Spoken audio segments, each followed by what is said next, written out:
بلا شبہ اللہ ہر چیز پر قادر ہے۔ لوگو اپنے پروردگار کی عبادت کرو جس نے تم کو اور تم سے پہلے لوگوں کو پیدا کیا تاکہ تم اس کے عذاب سے بچو، جس نے تمہارے لیے زمین کو بچھونا اور آسمان کو چھت بنایا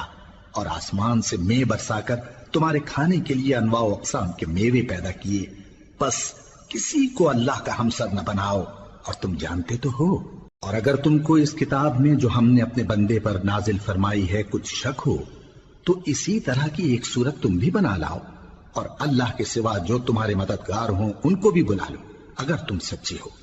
پھر اگر ایسا نہ کر سکو اور ہرگز نہیں کر سکو گے تو اس آگ سے ڈرو جس کا ایندھن آدمی اور پتھر ہوں گے اور جو کافروں کے لیے تیار کی گئی ہے۔ اور جو لوگ ایمان لائے اور نیک عمل کرتے رہے ان کو خوشخبری سنا دو کہ ان کے لیے نعمت کے باغ ہیں جن کے نیچے نہریں بہہ رہی ہیں، جب انہیں ان میں سے کسی قسم کا میوہ کھانے کو دیا جائے گا تو کہیں گے یہ تو وہی ہے جو ہم کو پہلے دیا گیا تھا۔